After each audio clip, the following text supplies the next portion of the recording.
आपके लिए रास्ते भी खुल गए, आपके लिए मामलात भी आसान हो गए कि मियां नवाज शरीफ की वापसी के साथ ही अब ये बार बार बात हो रही है कि मियां नवाज शरीफ जो है वो वजारत उज़्मा तक जाएंगे, इलेक्शन हो ना हो जो भी हो उनके लिए सारी चीज़ें सीधी कर दी गई हैं।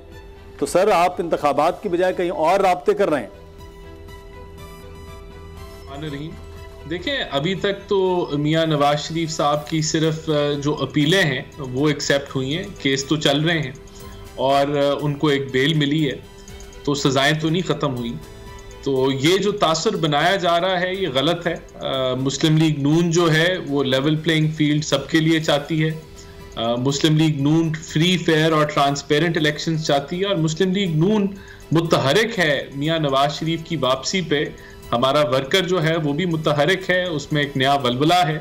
जो 21 अक्टूबर को आपने देखा तो मुस्लिम लीग नून मैदान में है और तैयारी में है कि वो इलेक्शन में जाए और मुकाबला करे।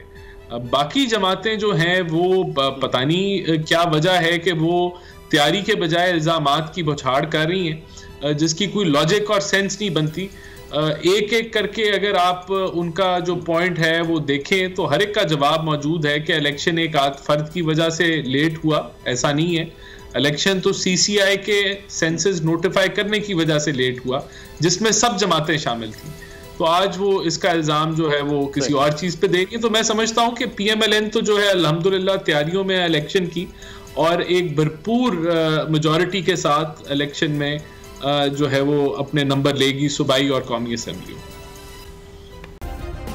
सब्सक्राइब करें और बेल दबाएं ताकि कोई खबर रह न जाए।